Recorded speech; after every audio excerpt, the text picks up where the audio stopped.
Thank you. So let's start with the positive motivation. So get comfortable, wherever you're sitting. Mm, Begin to focus your mind inwards on an object of meditation for a few moments to generate some concentration.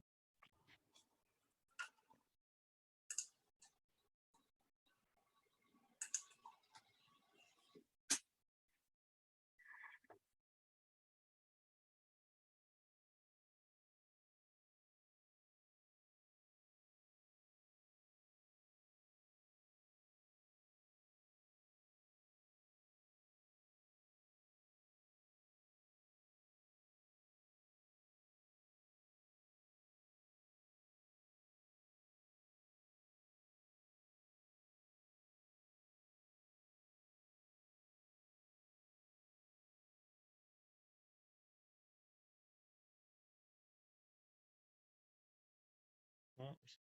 And then if you like, visualize yourself surrounded by all sentient beings, beginning with your mother and father to your immediate left and right, and then your friends and family to, yeah, to your sides and behind you. And then those whom you're most prone to become angry with, seated directly in front, facing towards you. Then all the other sentient beings, towards whom you have a more neutral attitude, seated all around you, as vast as space. Mm. And especially remember how you're, from life to life, you're interconnected with um, your, happiness and suffering, well-being and misfortune are all intertwined with eminent, countless other sentient beings, and how you're all the same. Oneself and all other sentient beings are the same, and wishing to have a well-being and happiness, wishing to be free from misery, suffering, and dissatisfaction.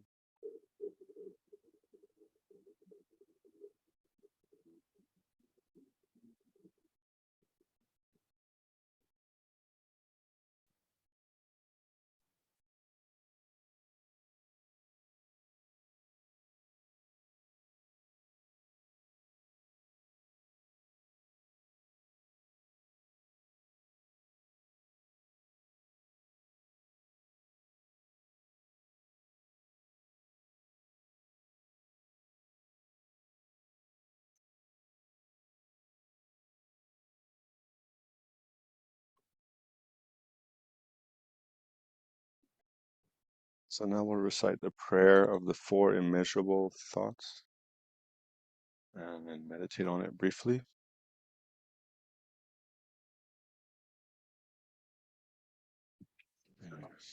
Mm. How wonderful it would be for all sentient beings to abide in equanimity, free from attachment to friends and hate and anger towards enemies. May they abide in equanimity. I myself will cause them to abide in equanimity. Please grant me blessings to be able to do this. How wonderful it would be for all sentient beings to have happiness and the causes of happiness. May they have happiness and its causes. I myself will cause them to have these. Please grant me blessings to be able to do this. How wonderful it would be for all sentient beings to be free from suffering and the causes of suffering. May they be free from suffering and its causes. I myself will cause them to be free from these. Please grant me blessings to be able to do this. And how wonderful it would be for all sentient beings to be never separated from the happiness which is totally beyond suffering. May they be never separated from this. I myself will cause them to be never separated from this. Please grant me blessings to be able to do this. So here we can add maybe when in the last line of each, when we say, please grant me blessings to be able to do this, we can think, um, you know, requesting the three jewels of refuge in the Buddha Dharma Sangha. Please grant me blessings to be able to, have perfect equanimity, perfect love and kindness, perfect compassion, and perfect joy.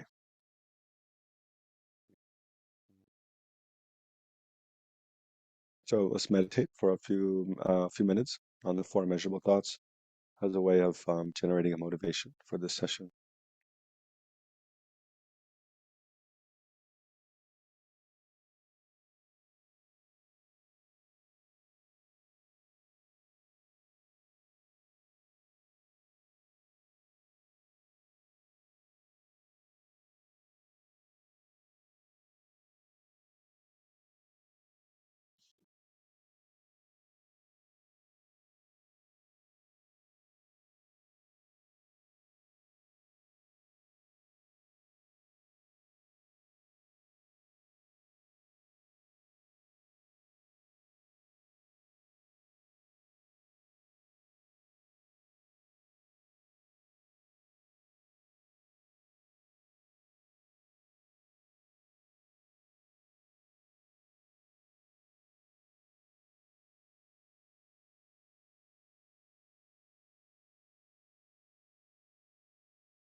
So try to conclude your motivation. If you can generate a bodhicitta by generating a bodhicitta motivation, thinking in order to free all the countless sentient beings from the oceans of samsaric suffering, I myself must quickly become enlightened.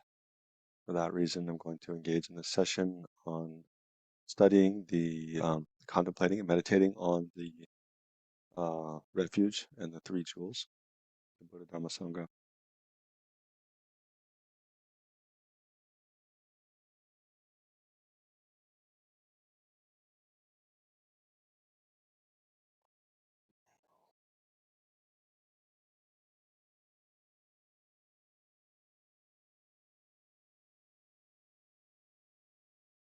So then, if you like, you can visualize in the space in front of you the field of refuge, having Shakimoni Buddha, Shakyamuni Buddha, or one of your own teachers at the center, um, thinking how they're an embodiment.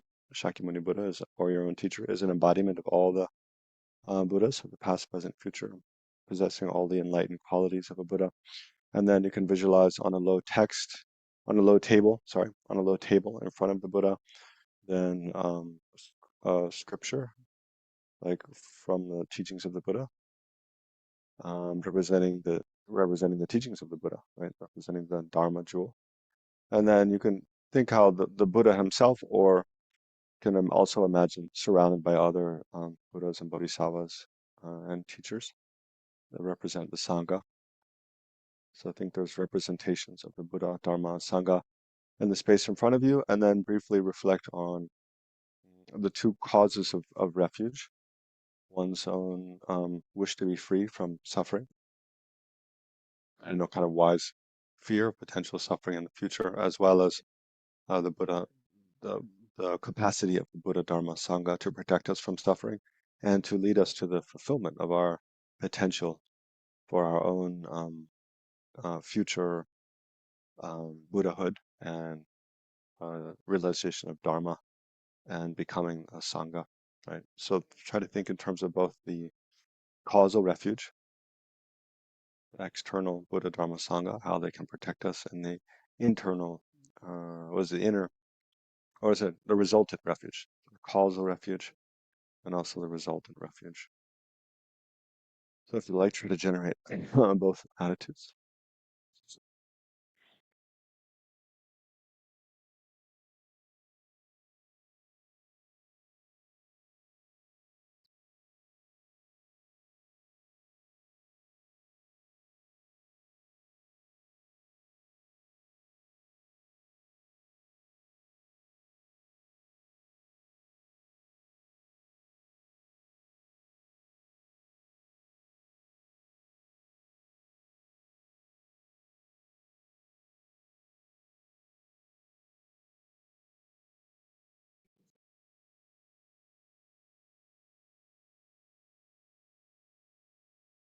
And then, if you like, you can join me in reciting the refuge and bodhicitta prayer.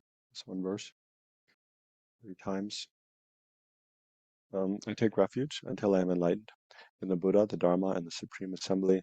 By my two collections from listening to the Dharma, may I become a Buddha to benefit transmigratory beings. I go for refuge until I am enlightened in the Buddha, the Dharma, and the Supreme Assembly. From my two collections, by explaining the Dharma, may I become a Buddha to benefit transmigratory beings. I take refuge until I am enlightened in the Buddha, the Dharma, and the Supreme Assembly. By my two collections from explaining the Dharma, may I become a Buddha to benefit transmigratory beings. So then visualize that from, having through the force of taking refuge, generating bodhicitta, then from the heart, um, especially the heart, you can think all the pores, but especially the heart chakra of Shakyamuni Buddha, in the space in front of you. And if you're visualizing multiple refuge objects, you can think from all the objects. First, white light rays, countless rays of brilliant white light, wavy rays of white light that have a kind of nectar-like um, consistency, quality, like kind of rich milk. Then they flow into you and to all the pores of your body. Yeah, into all sentient beings visualized around you, purifying the negative and contaminated karma, especially ignorance, attachment, anger, um, of you and all sentient beings. So first visualize white light purifying you and all sentient beings seated around you.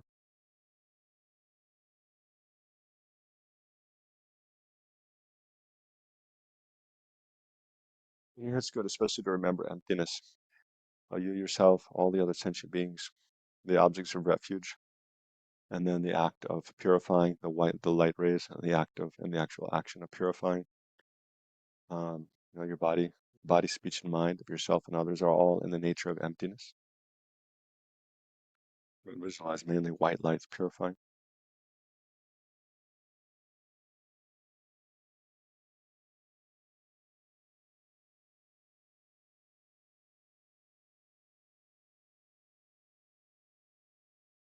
Also purifying the environment.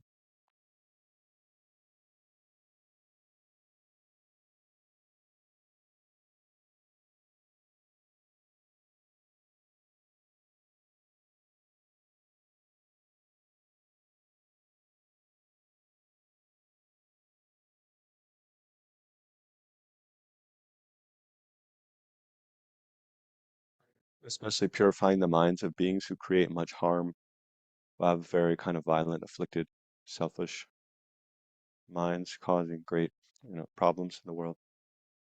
Especially purifying their minds.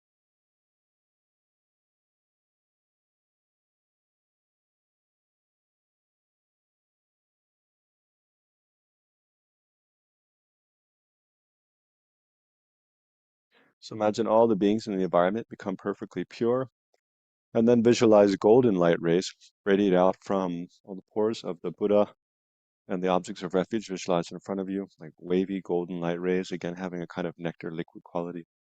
They pour into you, mm, and to all the sentient beings seated around you, also um, bless the environment, and causing you and all sentient beings to develop all the enlightened qualities of a fully enlightened Buddha, beginning with all the realizations of the graduated stages of the path to enlightenment, um, recognition of one's precious human rebirth, impermanence and death, realization of how the law of karma, cause and effect works, recognizing the suffering of all of samsara, and generating renunciation, and then generating infinite concern, compassion, and loving kindness for all sentient beings in an unbiased way, and then wishing to benefit all sentient beings and generating the wisdom, knowing exactly how, and um,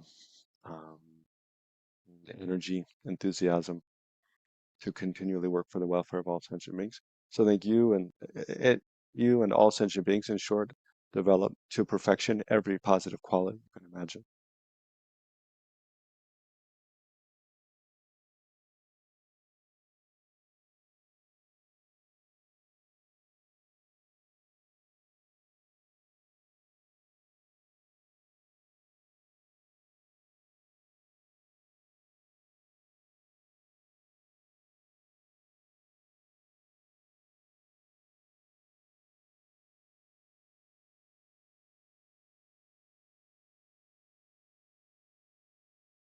You and all sentient beings are completely filled with very blissful golden light, the embodiment of all the holy qualities of the Buddha Dharma Sangha.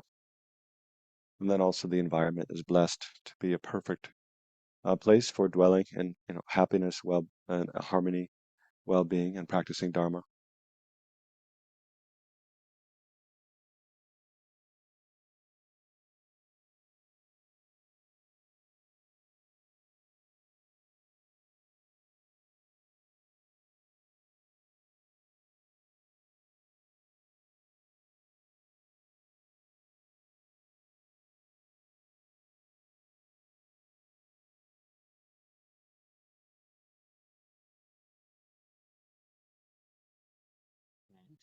And then visualize that the field of refuge in front of you, all the refuge objects, and then especially Shakyamuni Buddha, they gradually dissolve into like a drop of light. So from the outer periphery, just like when you breathe on a mirror, you put your breath on a mirror, and there's some kind of, from the condensation of your breath, there's kind of moisture on the mirror, and how it dries from the outer out into the center. So like that, imagine from the periphery, then the field of refuge in front of you kind of dissolves into a drop of light, small drop of light, like the size of a mustard seed, possessing all the enlightened qualities of the Buddha Dharma Sangha. And then that drop of light comes into your heart, in the center of your heart. It completely fills you with great blissful feeling. Again, totally purifying any obscurations whatsoever, or even taints of obscuration or faults. Completely purified, and you're blessed to develop all the positive qualities of a fully enlightened being.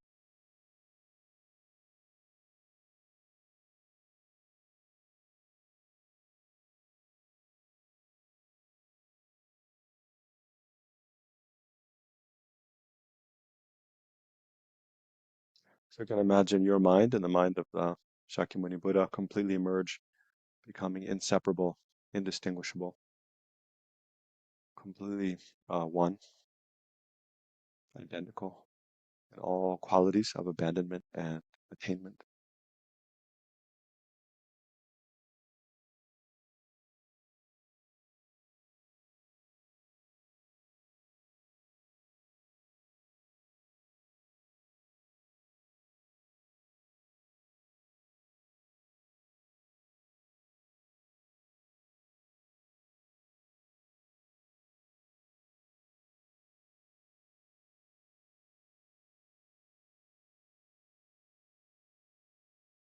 So then try to feel strongly this is kind of reality. This is my real kind of nature, my real reality, completely free from any misconceptions.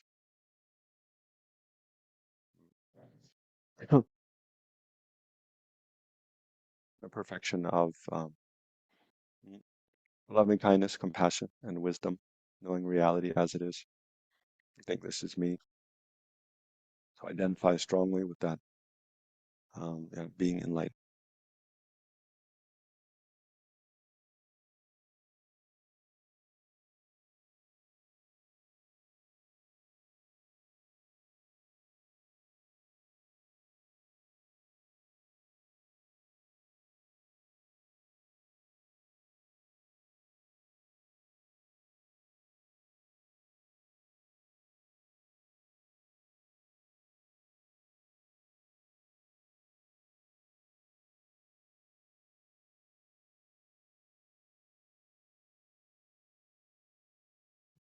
Okay, so we can stop there. Preliminaries. So before I start, I'll recite this verse again, a praise to Shakyamuni Buddha by Arya Nagarjuna. Compelled by great compassion, you taught the sacred Dharma to dispel wrong views. To you, the Buddha Gautama, I pay homage.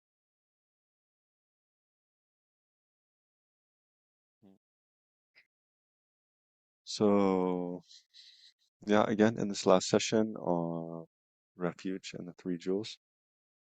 Um, yeah, it's good to remember that all the three jewels, the Buddha, Dharma, Sangha, as they exist now, all arose from Shakyamuni Buddha, taught in this era.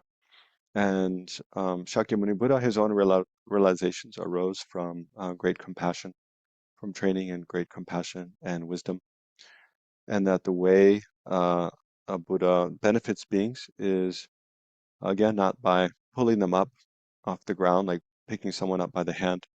Not, they don't kind of can't remove someone from samsara themselves. They don't wash away sins like washing off dirt with water. They can't transfer their realizations into the minds of others, but they benefit beings by teaching the Dharma. So by instructing others in the path of realization that they've actualized, then they give us the opportunity to practice the same path by our own volition. Mhm. So, so this is the fourth and last session in this module. We started again last week. I'll share this thing. outlines. So yeah, practicing with refuge. So within refuge. So if one decides to take refuge, then kind of the, yeah, how do you begin to practice? So there's different advice from the some of the ancient Buddhist scriptures, also from the oral tradition that's been passed down. Um, so there's three outlines, three headings in this kind of section, and we went through part of the first in the last session. So first is advice after one has taken refuge, just general advice for what to do, what not to do. Then the five lay vows, what the five lay vows are and the benefits of taking vows. So that we'll talk about a bit today. And then introduction to the refuge preliminary practice. So I'll explain a bit about that today. So then in the first advice after one has taken refuge, we just looked at the first, there's three subheadings. We looked at the first one and a half, basically. So advice specific to each of the three jewels. This we went over quite thoroughly last time. What to avoid. So there's advice of things to avoid or abandon, and advice of things to practice, to actually take up and practice. So with relation to each of the Buddha, the Dharma, and the Sangha. Um, so things to practice in relation to the Buddha, taking refuge in worldly gods or unenlightened beings. We should avoid that and avoid, in relation to the Dharma, avoid sentient beings because the essence of the Dharma is to not harm ourselves, to not harm others, and rather to benefit as much as we can. And then in relation to taking refuge in the Sangha, we avoid keeping company with harmful friends, which means people who have a very negative influence on us. So we don't unnecessarily try to, spend a lot of time with people who will, cause us to generate more afflictive emotions and engage in harmful, non-virtuous actions. And try to associate more with the opposite, people who have a beneficial influence on our mind, and we have a beneficial influence on them. Then what to practice and what to take up or practice in relation to the Buddha Dharma Sangha. So we should viewing them as actual enlightened beings, treat images of the Buddha with respect. So with regard to images of the Buddha, try to see them as actually enlightened beings, or at least representations of, and then treat them with respect. Make offerings to them, keep them clean, put them in a high place. Mm, yeah. And then with regard to the Dharma, treat even one letter of printed scripture with respect. Actually, lamas who really practice kind of thoroughly, they'll consider basically anything, any text, whether it's in a newspaper or a label of a package or something, any text as um, well, they'll treat it with respect. They won't maybe necessarily consider it as dharma, but they'll treat it with respect because it has the power to communicate meaning. So there's one old monk in the monastery here who he he was I think he was a resident teacher at one of the FPMT centers in Europe. I think Germany maybe for a year or so, and then he had a stroke.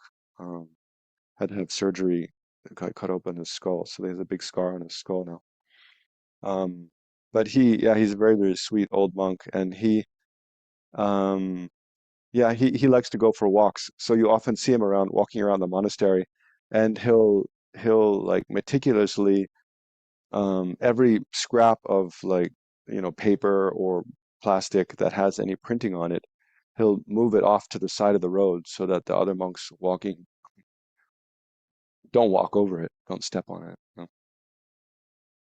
Is I was, and he has an attendant, a younger monk who goes around with him because he's quite frail, so it's possible he could fall. He has a cane, but he goes so slowly, like he walks a block, it takes him like 15 minutes to walk, maybe one block. He goes so slowly, so and the attendant is always kind of standing, just waiting for him to like with his cane push off the scraps of paper and plastic to the side of the road. But I think that's part of his practice, of uh, respecting the Dharma is to try to ensure that others don't create the negativity of walking on printed things. That monk also He always brings like a bag of leftover bread, and he'll feed the dogs around the monastery. And oftentimes he'll bring a bag of sugar. I don't see it so much these days, but he'll bring a bag of sugar, and then wherever there are ants, he'll put sugar by the ant holes around the monastery. So, mm, and then the sangha, with regard to the sangha, regard even one ordained person um, as the actual sangha. So this is all, symbolic, kind of even regard one ordained person, or it doesn't even have to be an ordained person. Anyone who you consider a member of your sangha, whether a lay person or ordained. And in some texts, in many texts, it says regard even like one scrap of a robe of the dharma, like the maroon robes or the saffron robes of of a monk or nun. Regard that as symbolic of the sangha, and then don't leave it on the ground or in a dirty place. Put it up, in a high place. Yeah. So those are things to abandon, things to practice with regard to each of the Buddha Dharma Sangha. And then we went over. Then there's general. So there's these two lists of advice. There's general advice from Arya Asanga. So this is, I put these two different lists. Actually, in Pabongka Rinpoche's Lamrim, he just gives this list from the oral tradition. But in the FPMT, like Taking Refuge booklet, they give this advice, which is from Arya Sanga's Companion of Determinations. And this is also what's, well, they're both in the Lama Tsongkhapa's great treatise on the stages of the path. They're both there. But yeah. And actually, there are two lists of eight. But the way, I think, oh no, this one's only seven. But the way it's set out in the FPMT booklet is like this, kind of a list of five, with the first having four subheadings. Anyway, they're similar though. So let's just look briefly. We looked at this last time actually, so we'll just review. So the first advice after one has taken refuge in the Buddha Dharma Sangha, one's decided, I want to be Buddhist.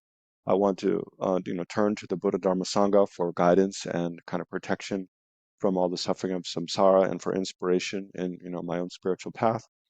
I want to rely kind of exclusively on the Buddha Dharma Sangha as my refuge. So then what do you do? Then one, you kind of heed the teachings by relying upon a holy being, means a teacher. So it's important to relate to a teacher, receive teachings, instruction, ask questions, and then listen to the teachings, study and try to learn about, whatever you can, what's useful. Um, I don't want to say as much as you can because quantity is not so important as quality.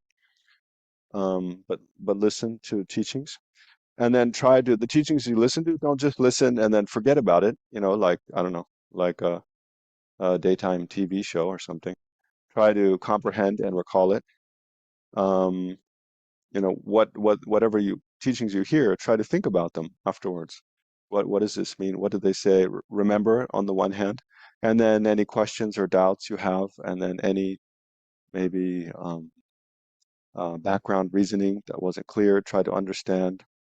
Try to relate it to your own life, your own experience, and then try to put it into practice by recalling that teaching again and again, and trying to transform your own actions of body, speech, and especially your mind, the way you think accordingly. Um, yeah. And here it doesn't mean, I think as we've made quite clear throughout the module, it doesn't mean just blindly hearing, thinking, okay, that's right, I have to act like that. It's important to listen with kind of a critical mind, some skepticism, um, and sincerely analyze and question whatever we hear. But then, seeking with a sincere wish to find what's true and what's most beneficial. And then, ask whether this teaching is or not, how or how not, how can it be useful to me, to others, and then recall it. Oftentimes, His Holiness Dalai Lama, when he's teaching, especially, yeah, these days His Holiness teaching is so different than before, but especially when His Holiness would teach in Bodh Gaya. I'm gonna have a sip of water here.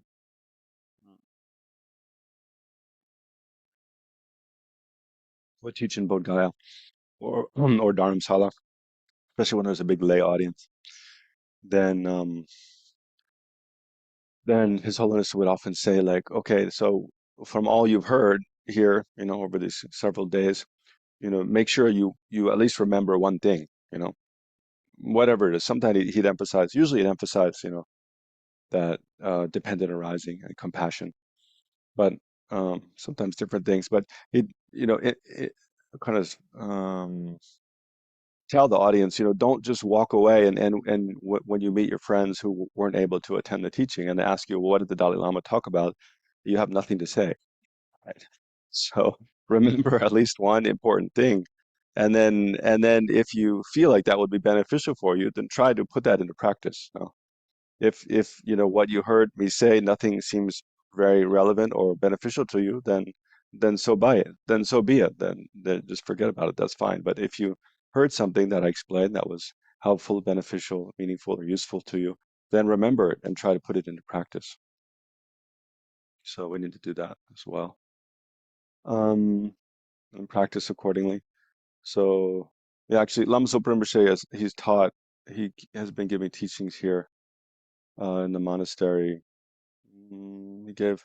Well, actually, there's a blog on the FPMT like newsletter. Kind of, they send out emails more or less every day about different things happening in FPMT. If you're not on that email list, it's quite nice. Now you get a nice taste of all the different amazing virtuous things happening in FPMT. So because the monastery here at Sarajay, they offered a really beautiful kind of long life puja and a gratitude award to His Holiness, to Lama Zopa Rinpoche, for having been such a generous sponsor to the monastery over many years, more than 25 years, especially for sponsoring all the food for the monastery. So there was a write up. Actually, they asked me to make a write up of the whole what happened in the ceremony, to review some of the abbot's comments and some of Rinpoche's teachings. I wrote a whole lot about what Rinpoche taught, but they edited that all down to just one small paragraph. Probably because so many of there's so many of Rinpoche's teachings available elsewhere. But what was I saying that? Um, oh, I know why. Because in relation to the last one, where it says practice accordingly, is the advice for going for refuge. That was the main point of Rinpoche's talk to all the monks during the ceremony. Was there's a big danger in as a monk in the monastery, and it applies the same for lay students of Buddhism, that what we learn about and study, we just leave it at the level of mere words, that we don't actually put it into practice in our lives, transforming our minds into subduing our minds, was the term Rinpoche said, means subduing our afflictive emotions, reducing our anger, reducing our attachment, reducing our selfishness, um, yeah, reducing our jealousy, our greed, our arrogant pride, and then doing the opposite, generating all the positive qualities. So there's a great danger that if we don't check our motivation for study, practice, it becomes another worldly activity. And then Rinpoche spoke about different ways of making sure that what we do becomes actually a Dharma activity, as opposed to just another cause for circling in samsara. And the three main things, which is advice Rinpoche gave about 5 years ago when he visited the monastery too, was one, think about impermanence and death, to reduce how the fact that we're going to die. And when we die, everything we have, everything, so much, everything we identify with, our possessions, our body, our name, our reputation, our family and friends, all of that will be left behind, you know. So thinking about impermanence and death, recognize that, it's much more important to prepare for future lives, which are definitely coming, and we don't know when. And that arise, in the future, happiness or suffering will arise in dependence upon what kind of karma we've created, what kind of the ways we've habituated our mind in this life.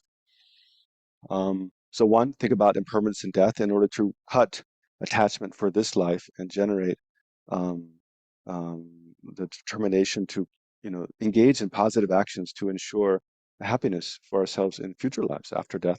And then the second is to think about the suffering of all sentient beings and the kindness of all sentient beings, and generate, compassion, great compassion, wishing to benefit all sentient beings, and especially the aspiration to achieve full enlightenment, and then have that accompany all of one's actions.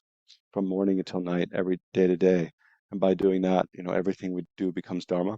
And then the third is to think about whatever actions we engage in, to think this is I'm following the instructions of my teacher. This is a I'm engaging these actions in order to, yeah, follow with the advice, the advice of my teacher, and as an offering of practice to my teacher, as part of guru devotion, which we'll talk about in a later module.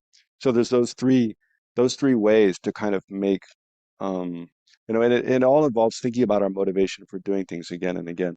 But those three ways to transform our actions into Dharma, thinking about impermanence and death, and aspiring to the well-being and happiness of future lives, thinking about the suffering of all sentient beings, generating great compassion, and wishing to use our lives to benefit all sentient beings. I think that one most resonates easily with their kind of Western outlook on life. And then thinking about, that everything I'm doing is an offering of practice to my teacher. Mm. And then control one's sense faculties means basically don't chase, kind of blindly chase hedonistic desires exclusively. Take up and protect the vows to the best of one's ability, and then be compassionate towards all sentient beings and make offerings to the three jewels regularly. So then there's this other list of advice. We didn't go through this last time from the oral tradition that are quite similar. So don't need to spend long on this. But one is recall the qualities of the three jewels repeatedly. So again, after we've gone for refuge, and then one practice, of going for refuge as a part of our, generating the kind of mind of refuge and sort of increasing our faith and devotion to the Buddha Dharma Sangha is recalling their qualities again and again each day when we go for refuge. Offer the first part of any food or drink you take to them. So you'll see this if you're around, Ocean of Compassion Center much, or people or other Buddhist practitioners. Usually before taking any food or drink, they'll just at least, briefly offer it to the Buddha Dharma Sangha. Such a and remember their kindness and your devotion or your faith in them, and then it's such an easy way to make incredible amount of merit to offer the food or drink. And there's different prayers to do that. Yeah, it can be very elaborate or it can be very brief, but we'll talk about that more, I think, there's a module on like a daily practice. Talk about that more in detail. Establish others in refuge by considering them with compassion. So here I want to emphasize, we're not saying like proselytize, like go out and convert people to be Buddhist. That's not what it means. What it means is be a good example. Don't be like His Holiness often says, like, don't be a Buddhist who is an embarrassment to all other Buddhists. Basically, by, for example, harming sentient beings, claiming that you're a Buddhist or you're a monk or nun, but then you go around just kind of mindlessly harming others, lying, cheating, stealing, deceiving people. So be a good, kind of role model, and by that way, then, show others that it's something kind of good and meaningful to follow the path taught by the Buddha, and then the Dharma, and upheld by the Sangha. So in that way, kind of maybe not establish others in refuge is, I mean, that's kind of like, mm, what do you say? It's kind of like an end result in a way, but by considering them with compassion. So it's more that by considering others with compassion, being kind, generous, helpful to them, not harming, trying to help as much as you can, giving, others protection from fear, um, and assistance, then in that way you encourage them to turn to something wholesome for kind of guidance in their lives. It doesn't mean you need to try to make everyone Buddhist. And then rely on the three jewels in whatever works you undertake. So in whatever activities you undertake, then make requests to the three jewels for assistance and guidance. So this is one I think, at least I often forget, but when things are not going well, then we remember, then kind of remember sometimes. But yeah, in any works you undertake, recognize that there are ways in which the Buddha Dharma Sangha can show us guidance, ways to do things better. and kind of pray to them, make offerings, consider what they might advise, and then, yeah, invoke their kind of blessing to assist us. Then go for refuge 3 times each day and 3 times each night. This is kind of the most clear, tangible thing one does as a Buddhist is 3 times each day, usually in the morning or during the day, 3 times each night, the night before you go to bed, um, or early in the morning before sunrise. Go for refuge to the Buddha Dharma Sangha. So most people will just go for refuge, recite like the refuge formula, that one verse. I go for refuge to the Buddha Dharma and the Supreme Assembly that we recited at the beginning.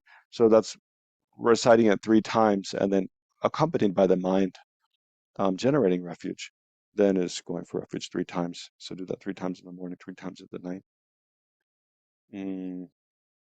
Although if you want to do it in a more thorough way, of course, ideally is to divide up the day and night into 6 periods of 4 hours each, and then each 4 hours, um, go for refuge. And then do not forsake the 3 jewels in jest or even at the cost of your life, right?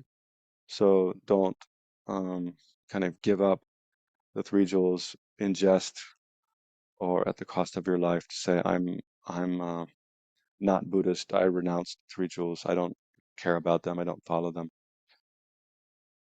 Um,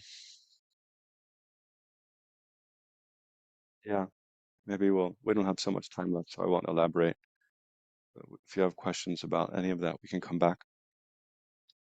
So then about the 5 lay vows. What are the 5 lay vows and what are the benefits of taking them? So on the basis of taking refuge in the Buddha Dharma Sangha, then one becomes kind of eligible, a suitable vessel to take the lay vows. Um, yeah, there's some confusion about whether one can take, just one or two or three, or whether one has to take all of the lay vows. In the past, I know when I was new, many lamas, my own my own root teacher, Lama Lunda, Lama Zopa Rinpoche, His Holiness, when they were giving the lay vows, they would offer the option of giving one, two, or three. But these days, like His Holiness, usually he'll say like either if you want to take all 5, then take them. Otherwise, you can just take refuge. Um, and I think the reason for that is because when I studied Vinaya recently, and then I was just speaking about a younger monk in the house who's studying Vinaya now, in the section where it describes the pratimoksha vows and the lay vows, according to the ancient Indian kind of school of tenets that we follow in the Tibetan tradition, then they assert that to generate to actually generate the lay vows, you have to take all 5. It's just like to generate like the novice, vows of a monk or nun, or the vows of a fully ordained monk and nun. You can't pick and choose like which ones you want to take. You either take the whole set or you take none, right? So in the school we follow, it seems to be that to actually generate the vows, you have to take the whole set or none, which is very contrary to the common practice in the past. These days, I don't know. I haven't been around when Lama Zopa Rinpoche is giving, lay vows. Maybe if any of you have, you can, fill in. But I don't know what Lama Zopa Rinpoche does or other teachers in FPMT. I'm not sure. But it seems like according to the commentary, the main commentary on the Vinaya that we follow, then you have to either take all 5 or you don't actually generate all of them, any of them. But that doesn't mean, you can, but in your own mind, you can commit to keeping, 1, 2, 3, or 4, not all 5. But it maybe is, I mean, it's kind of a technical thing, but maybe it's not like the vow actually gets generated in your mind stream. It's just more a personal commitment you make. Um, anyway, I know maybe that's a little confusing. Anyway, more important is to know about what are the each of the vows and what are the benefits.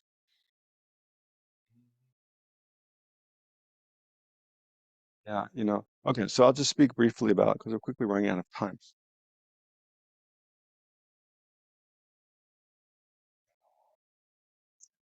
So first, the vow of killing. So usually the Buddhist vows are, maybe I don't have to keep the list here in front of you. You can keep 5 vows in mind. Um, Usually the way the Buddhist, well, there's three types of vows in Buddhism. There's the vows of individual liberation, meaning they're vows that the aim of keeping those vows is primarily, or the motivation with which one takes those vows is the aspiration to liberate yourself from the suffering of samsara. So that's why it's called individual. We're referring to one individual person and their motivation and liberation. Their motivation is to achieve liberation, freedom from the suffering of all of samsara. So so on the basis of that motivation as a base, then one takes these vows. So the five lay vows, the 36 vows of a novice monk or nun, the 253 vows or 364, well, the 253 vows of a fully ordained monk, or I think there's 364 of a fully ordained nun.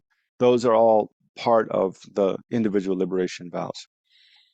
Um, so those are taken with the motivation to achieve for oneself to achieve liberation from samsara.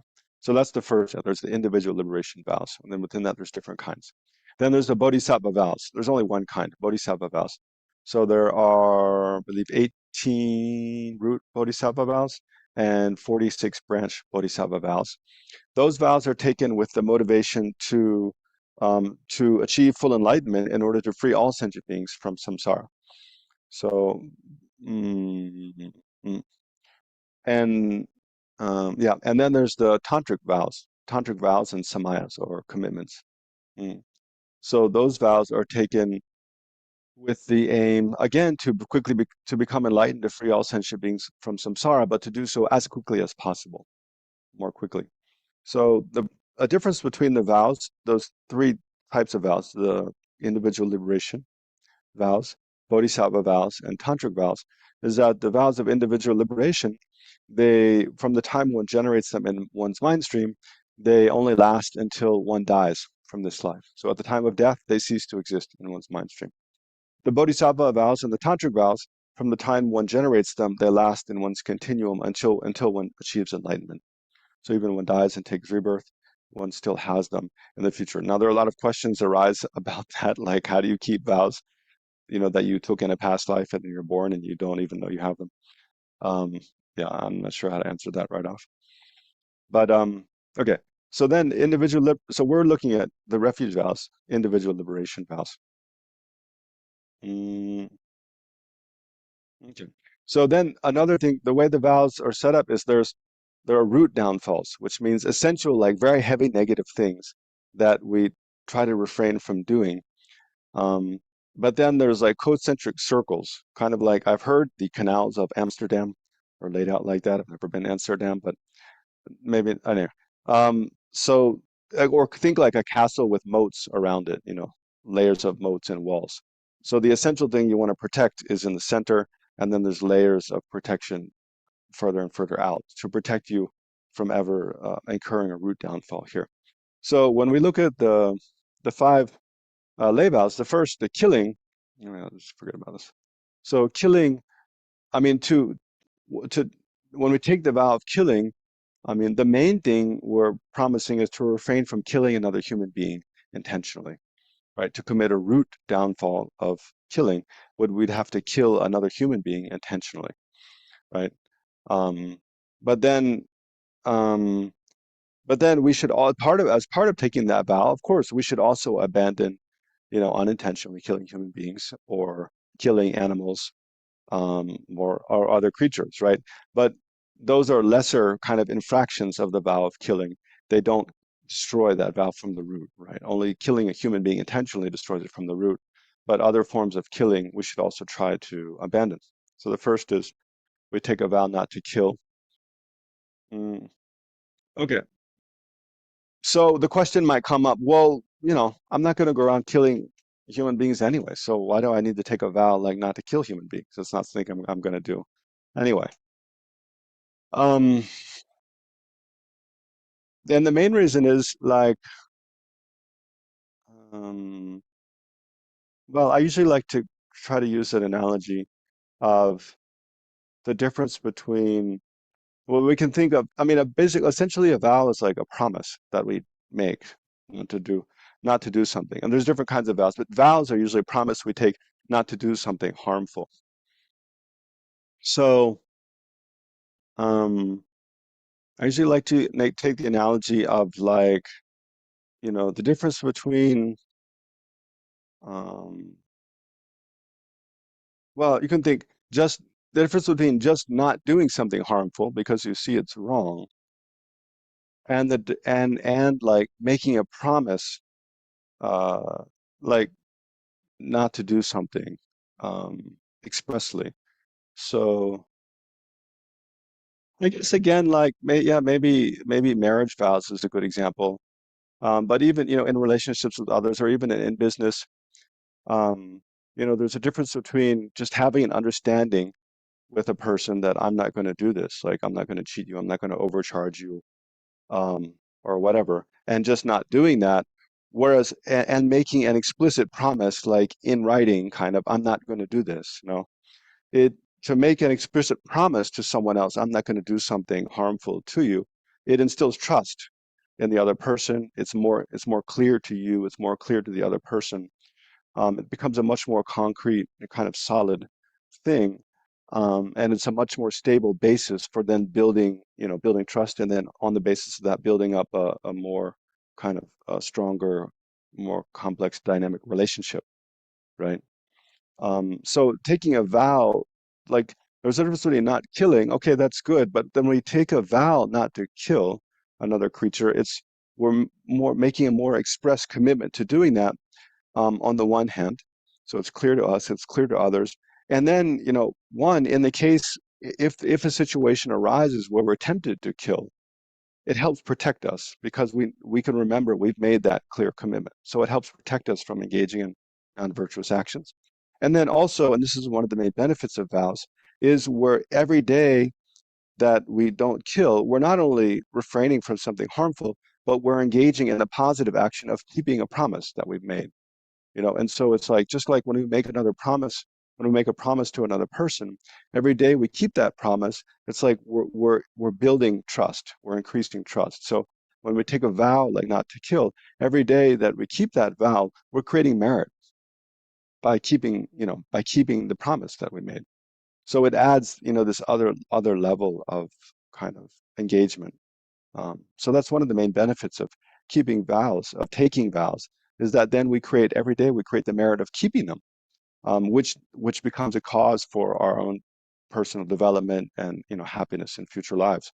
The main cause of taking rebirth as a human is practicing pure morality, right? So one of the main practices of pure morality, of course, pure morality is basically not harming others, but then taking and keeping vows not to harm others is a much more powerful and a tangible way to practice pure morality. So yeah, another benefit of taking vows is that you create every day, every minute, every hour, you're keeping those vows, you're creating causes to take good rebirth. Mm, mm. I think also you can imagine, other beings around you who know you've taken a vow, like not to kill, not to steal, not to lie. They trust you more because not only in the past say you're someone who never lied or stole or killed anyway, then generally people feel safe around you because based on your past behavior, they infer that in the future you're not likely to do that. But then imagine if you're someone who's expressly taken a vow, I will not kill, I will not steal, I will not lie. People feel even more safer because you've expressly, committed yourself to that, right? So it also brings a sense of, I think, safety to others. So then the next vow, stealing, right? Stealing. So again, here, what the root vow of stealing is not to take something such that, well, this is a big gray area. Like, take something such that you would be, well, there's different interpretations. Maybe the standard one is best to try to keep in mind is take is not stealing something such that you would be persecuted under the law of the country that you live in. So the amount of, that you would have to steal to make it a root infraction of stealing would vary, from place to place, country to country. But, taking, like a candy from a candy shop or something would not be a root infraction, right? That would just be a small kind of branch infraction. But taking, stealing, I don't know, like embezzling like $1 million from the company you work for or something, yeah, that might well be like a root infraction of the vow. Now, the strict interpretation, and maybe I won't go into it because it's not, you don't need to know all that detail. But it would be, a big act of stealing, basically broken from the root.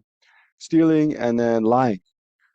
So again, the root vow of lying is not just ordinary lying, but lying about your s- your realizations. So it's called like you lie by saying that you have kind of some extraordinary superhuman realizations that you don't have. So the lowest is like claiming that you have generated sort of clairvoyance or one of the concentrations of the form and formless realms when you haven't, or claiming that you've entered you've entered the Bodhisattva path, or you're an enlightened being, be like the greatest. So any of those kind of claiming to have these sort of superhuman, extraordinary realizations when you don't actually have them. And usually, I mean, for us, that seems kind of irrelevant. Who's going to do that, really? I mean, it's possible, but it seems kind of unlikely. Um, but in the past, people have done that. I mean, even now, charlatan teachers, maybe some do that. They would do that in order to get respect, get offerings, devotion from others, you know, to claim relationships that one doesn't have. Um, but then, of course, if we take the vow not to lie, we should refrain from, smaller instances of lying, lying at all about anything, even white lies. And then the last is, I believe, let's see, oh yeah, sexual misconduct. For our purpose, primarily adultery. Um, I mean, of course, rape, but any form of sexual conduct that's harmful to oneself or harmful to others. For example, there are cases where someone might have like a venereal disease, a sexually transmitted disease. They know that, but then without telling another person, they intentionally, engage in sexual contact with the other person, such the other person gets the disease. Of course, that's also a kind of sexual misconduct. So but the main one is adultery.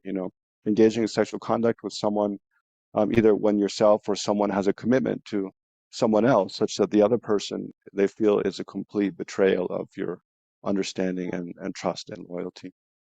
Um, and then the last one is intoxicants. I said a bit about intoxicants before, but here, usually when His Holiness Dalai Lama gives the vow, and the way the wording is in most texts, it means that taking any substance such that your ability to understand and reason and act according to your understanding of what is harmful and what is beneficial is undermined. Like when you become drunk, um, you do things that you wouldn't do ordinarily that could be very harmful to yourself or others. So it means taking intoxicants such that, yeah, you become intoxicated. I mean, in the sense of, yeah, um, your ability to distinguish and reason and act according to your wisdom, understanding what is right, what's wrong, what's harmful, what's beneficial is undermined, and you do things that are very harmful to yourself or others. Mm. But again, that's the root. So the root is like the root downfall would become, getting totally drunk, either on alcohol or other drugs, becoming totally intoxicated. But a branch downfall, again, would be even just taking a sip of alcohol is a branch infraction um, of that. Mm, yeah, I think I can say that, even though His Holiness, when he gives the vow, he says, it's okay to take, a few sips of alcohol. So I'm not sure, by His Holiness saying that, does that make that not an infraction? Maybe it's a bit of a gray area.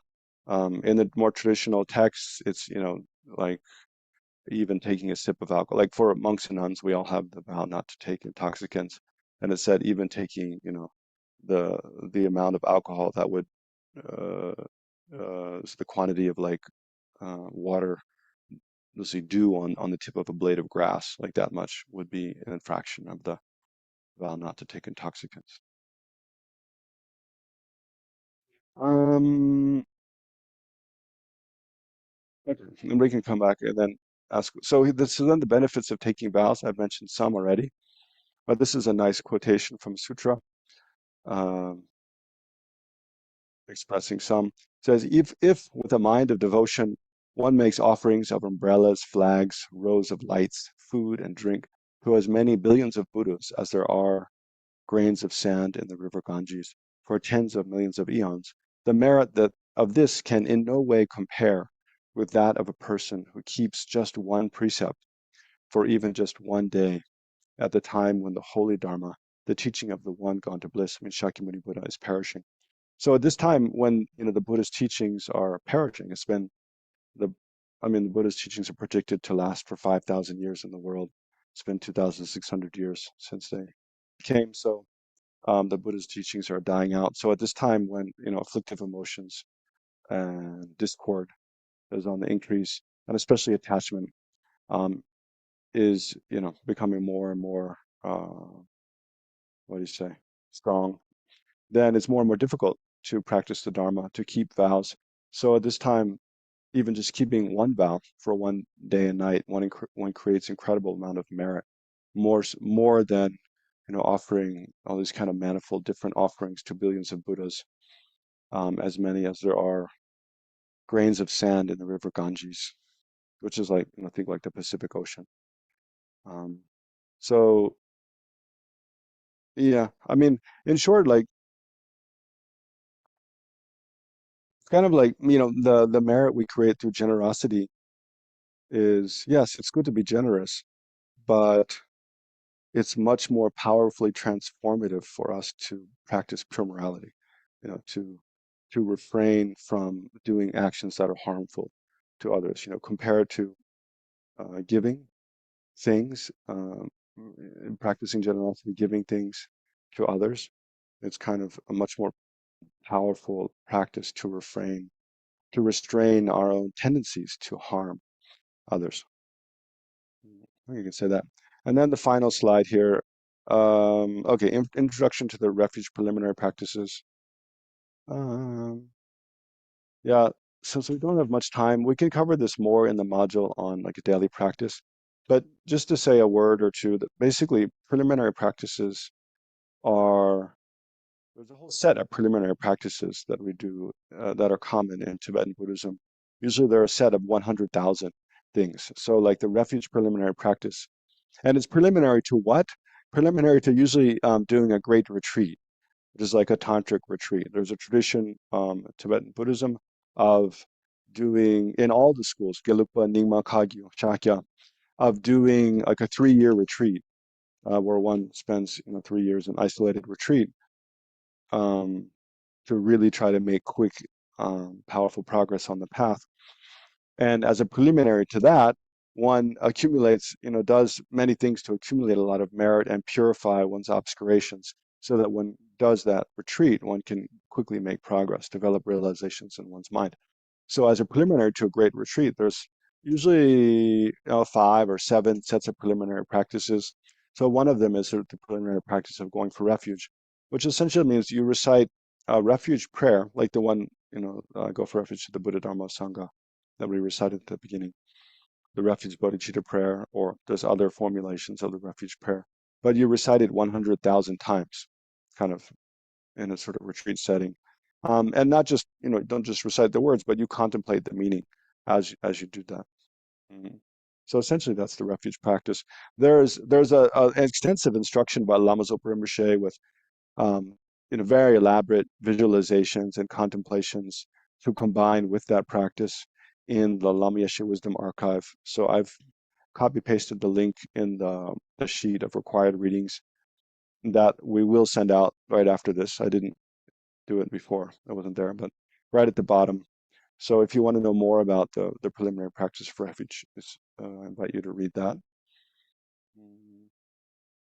Okay, so that's it for this, for the teachings for this session. So why don't we take a few minutes break and then uh, yeah, we can have some discussion and meditation after that. Okay. So let's say 3 minutes break.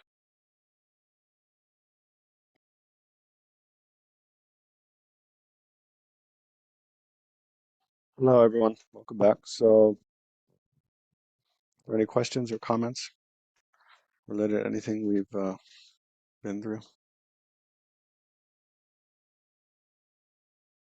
today or the whole module? Yes, Marilyn. So, when you break one vow, do you, okay, so with the pratimoksha vows, you can retake the vows again. When you break one, have you lost the whole set? Well, yeah, there's a lot of discussion. But you mean like break from the root? Yeah, I mean, yeah. So like you intentionally kill a person, right? For example. yeah. Um, yeah, you, well, let's see.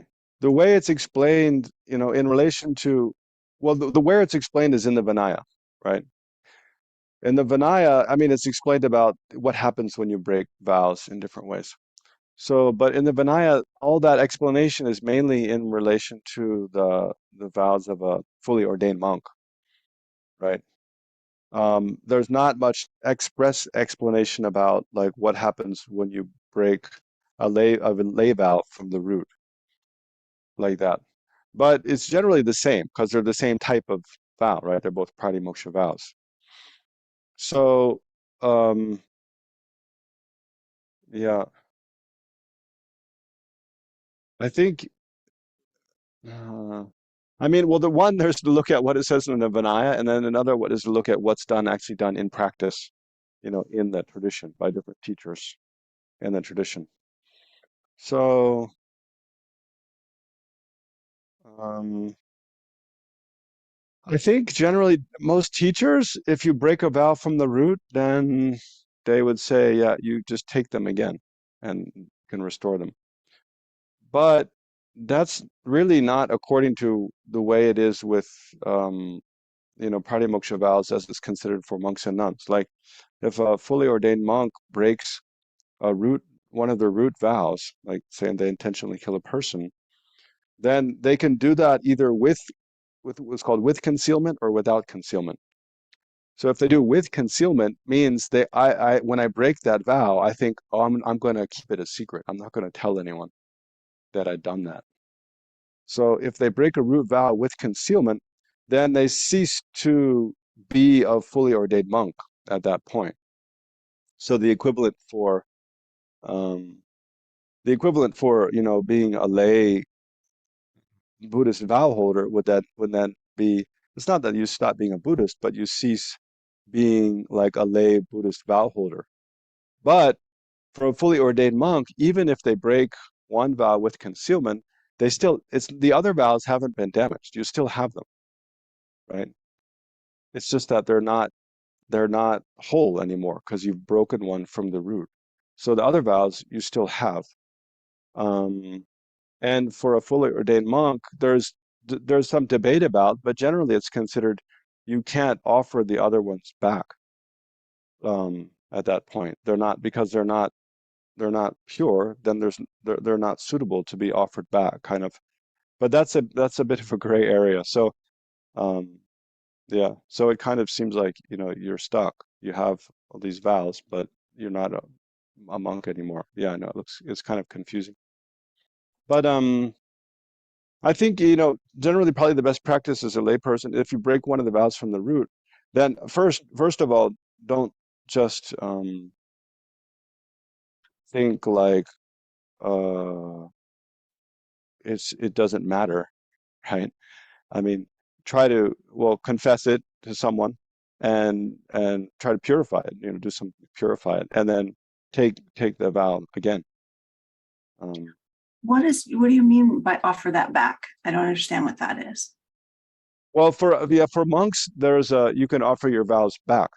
Like I think for probably the lay vows, it's the same. So if you, when a monk or nun, it's not just monks, nuns as well, even ordained person, if they decide they don't want to keep their vows anymore, or they think they can't, they're in danger of breaking a vow from the root, then rather than breaking a vow from the root, it's much better to offer them back. Just to say, just and to offer them back is quite simple. You just say to someone who understands the meaning that, I give back my vows, and at that point you stop being, a monk or nun anymore. I think with the lay vows you can probably do the same. Although, like I said, like there's not there's not such clear explanation around the those details of the lay vows, or I haven't seen, in the text on Vinaya. So, but I think as a layperson, you can probably offer you take the 5 lay vows. Then at some point you decide, no, I don't really, this isn't something I want to practice. You can offer them back.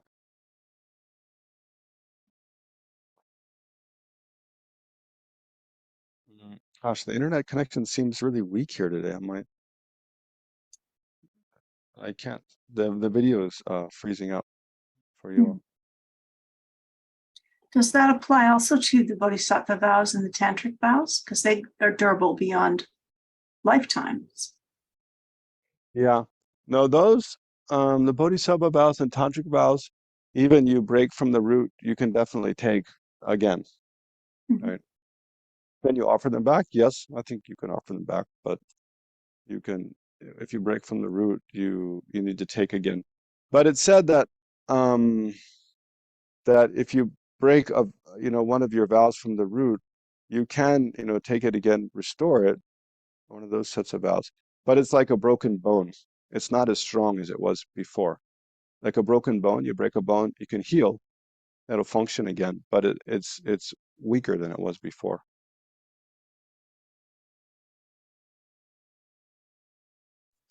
If nobody else has a question, I have one more about the sixth lay vow, brahmacharya. Can you talk a little bit about that? Sixth lay vow. Well, actually, okay, so if you take, there's what's called, yeah, in Tibetan it's called Sangjo Genyin. Genyin means like a lay vow holder. Sangjo means like pure behavior.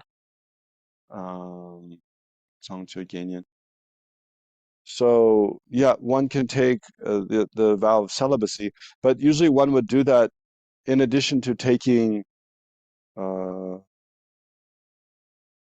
think it's 8 vows. It's the same vows as you take for the Mahayana precepts, for 1 day vows. You can take those for life, um, and they're actually a type of patimoksha vow. When we take the Mahayana precepts, we take those same vows just for 1 day, and during that day, you're a 1 day kind of lay vow holder. But we do so with a Mahayana motivation. So they're called with the bodhicitta motivation. So they're called the Mahayana precepts. But you can take those same vows for life. So at the same time, you would, if you take actually there's called Yonzo Genyin, the complete um, lay vow holder. So they can take additionally the vows to not eat after midday, to not sing and dance, um, and not to wear jewelry or garlands and so forth. Um, that's a complete lay vow holder. So they take those additional 3 is 8. And then they can, in addition to that, take the vow of celibacy. So yeah, the vow of celibacy is just the same as for yeah, monks and nuns. It means you promise to abstain from any sexual contact at all, basically, physical contact with attachment. Um, that's primarily with regard to someone of the opposite sex, but to break the root vow to break the vow from the root of celibacy would be to have sexual intercourse, um, which means essentially, usually well, generally it's always described in terms of a man and a woman, right? So um, the the male organ penetrating any of the 3 orifices of another person. So even 2 men can have, um, but 2 women cannot break that vow from the root, according to Vinaya. mean, it's a little bit maybe patriarchal kind of description of what that vow entailed, but that's how it was set out by the Buddha at that time, 2,500 years ago in ancient India. So to break the vow of celibacy means um, for yeah for a man it's their well either for a man either it's their male organ penetrates any of the three orifices of another man or woman, or voluntarily, I mean intentionally, well actually it doesn't even have to be intentional, but but they have to experience the pleasure of the contact, right, and think I've done this. And then or for a man any of their three orifices are penetrated by another man's male organ. For a woman, it would be any of their three orifices penetrated. So, yeah,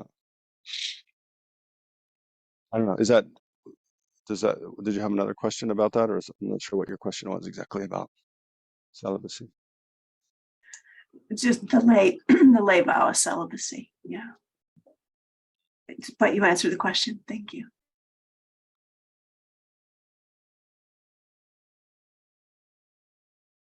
Yeah. Anyone else? Oris, Christine, James, Lakshmi, Dana, Pamal.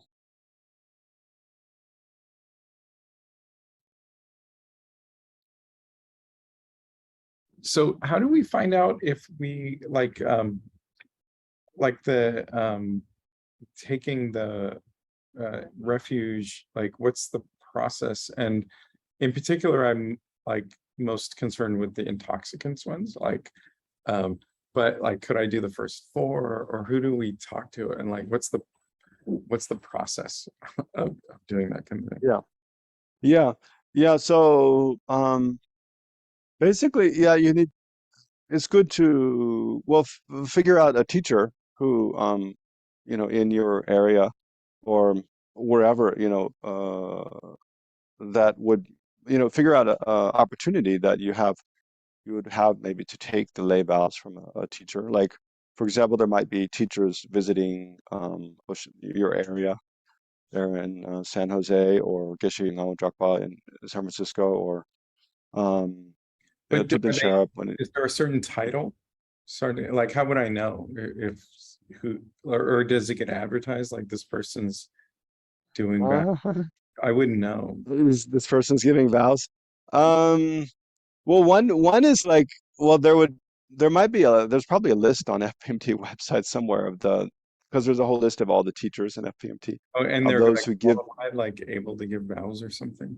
Yeah, there's a list of those who are authorized to give vows, I believe. And then there's, there's certain situations like like there's this November course every year at Kopan in Nepal.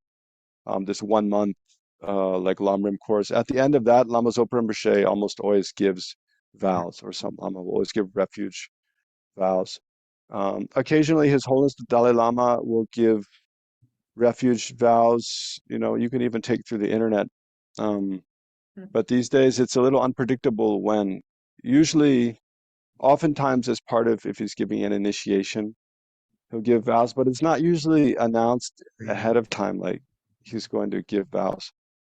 But like in Bodh Gaya, like this year, it's just been announced recently. His Holiness Dalai Lama is going to teach for 3 days in Bodh Gaya. Almost always, when His Holiness teaches in Bodh Gaya, he'll give refuge, vows, because there are a lot of lay people there from all over the Himalaya regions that want to take refuge with His Holiness. So that's one kind of instance. I mean, a good way is just to talk to some of the senior students at your center, and express to the SBC or the director of the center or other senior students that I'd like to take, refuge. I think I'd like to take refuge at some point.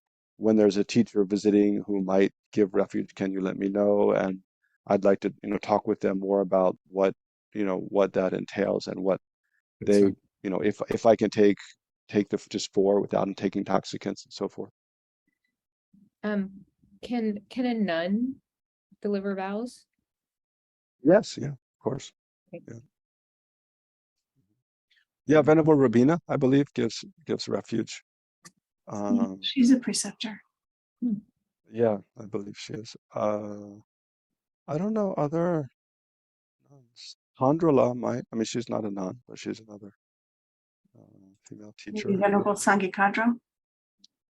Maybe Sangye Kadro. Yeah, I'm sure Tipton Children does. And where is she? In Washington State, I believe. Okay, thank you.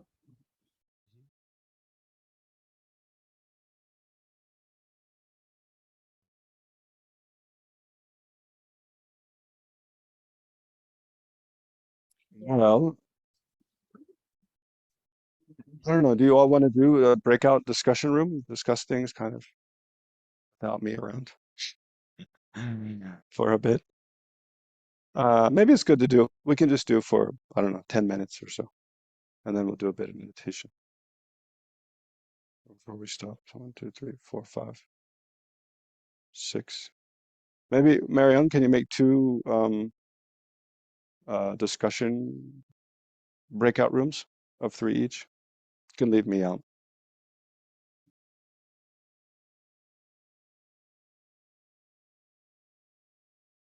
Hello, everyone. I can't see your videos, but did any more questions or kind of comments arise from your discussions?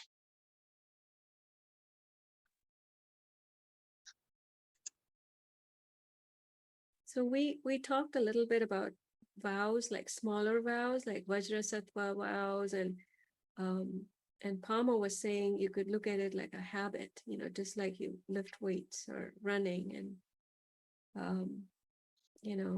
increase the time that you do it, and then practice it, and not feel bad if you break it, and just treat it like strength building. So I like that concept of keeping Nice. on working at it. Yeah, you can take I think you mean in the Bodhisattva practice there's as part of the 4 opponent powers. There's the power of like determination. This is 4th. The last one, you determine not to. One of the actions that you confessed, a negative action you confess, and then purify, and then you generate determination not to do that action again in the future for a realistic period of time. And then you gradually increase that period of time as you become habituated to, being refraining from that harmful action. But it's not really a vow when you do that. Yeah, but Or mhm, Venerable Lexok, often mhm, when you take an empowerment, they'll say, you can take, sometimes they'll say, you can take one of the vows or all of the vows. Take those that you think you can keep. And sometimes they allow you to take them for a certain length of time mhm. so that Yeah, you can a certain hold. length of time. I've never heard that.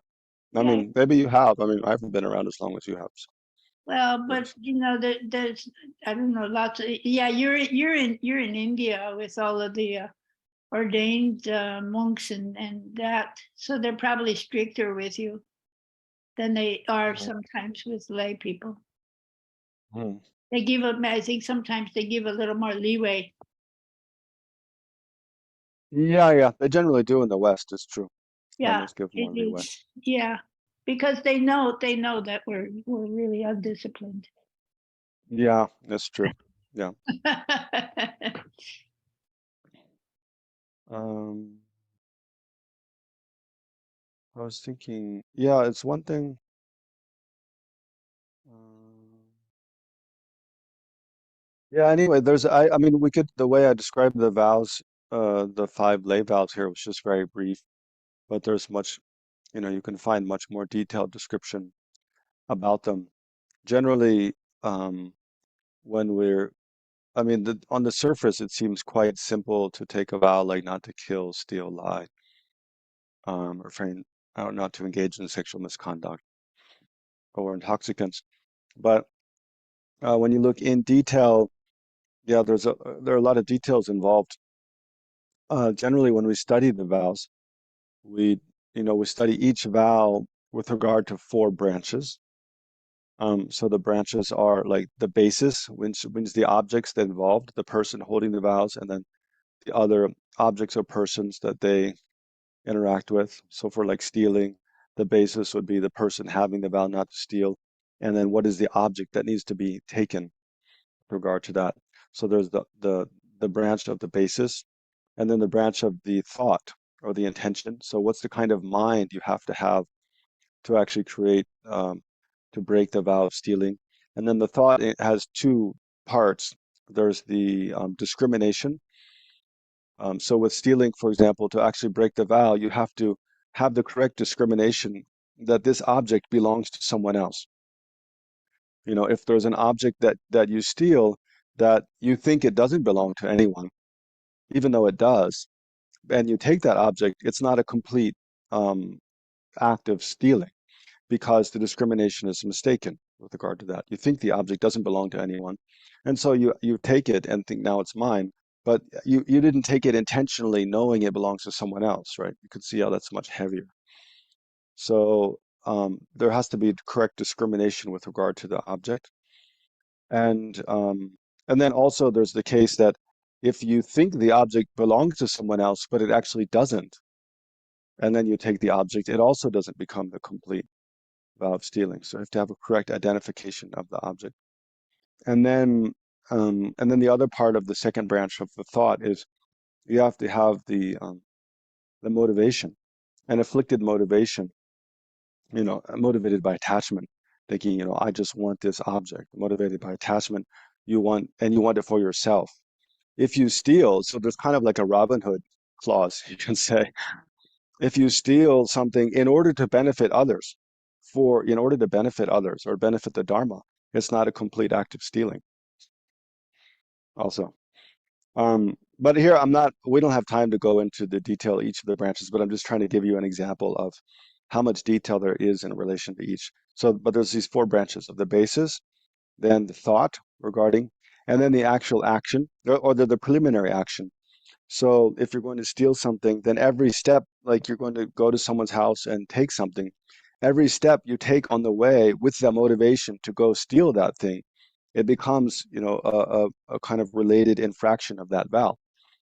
Um, and then the completion, and then each vow has a completion. So with stealing, the actual completion is when you come into possession of the object. Either if it's a physical thing, you move it from its original place, or you make, if it's on electronic transfer, or it doesn't even have to be if it's like a property that you can't actually move, but you change the name on the deed or something like that. So when you kind of in relation to the object, basically you change the ownership and you think now this is mine, right? The completion of like stealing is thinking now this belongs to me.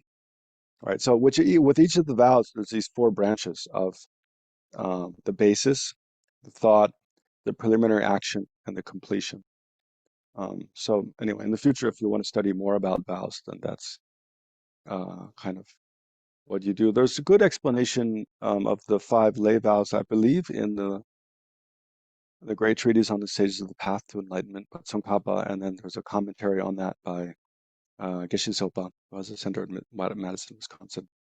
That's probably the most detailed kind of explanation of the 5 lay vows. Yeah. Anyway, maybe there's time for one more question. Is there any more questions about anything in refuge and the 3 jewels?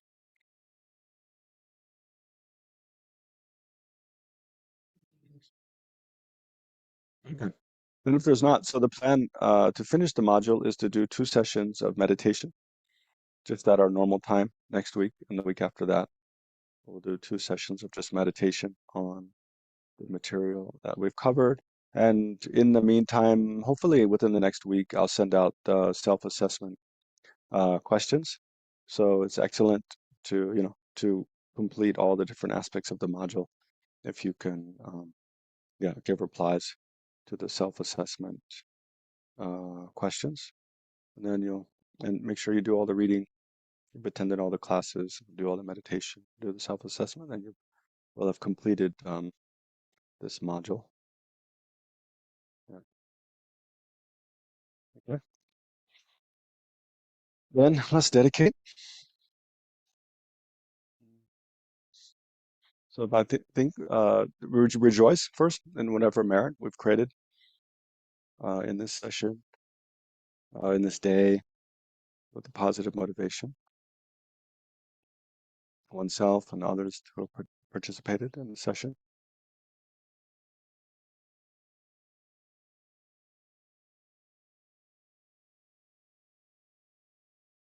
And then rejoice in the merit created by all other ordinary sentient beings like ourselves, doing virtuous things, benefiting themselves, benefiting the others, creating causes for long-term peace and happiness. And rejoice.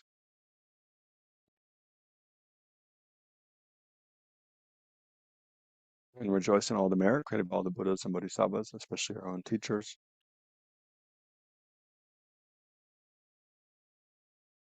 So all this merit gathered together, we can briefly dedicate that. In short, may every sentient being, from the smallest insects, hell being, hungry ghosts, those who have died recently, up to, those on the Bodhisattva path, may they all have every source of happiness and well-being, and be free from every form of suffering.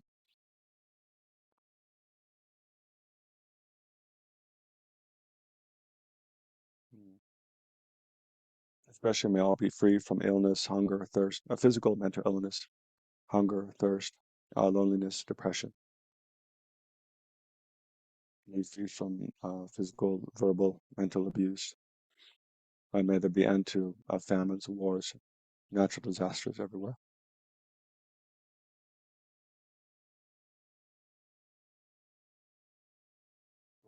May we be able to find solutions to and reverse pollution of the environment and global climate destruction, global warming. And may all the gurus, as well as Dalai Lama, Lamas of Rinpoche, and others have long, stable lives. And may the teachings of the Buddha flourish and grow in the minds of sentient beings. And bring to mind any prayers you'd like to make for yourself or for others.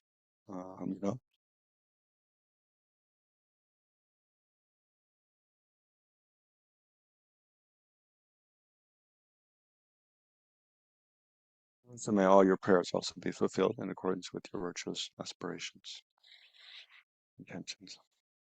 Okay, thank you all, and have a good week. See you next time. Thank you, Venerable Alexa. Thank you. Thank you, Venerable Alexa. Thank you. Thank you, Mary Ellen and Nurse. See you, Venerable Palma, everybody.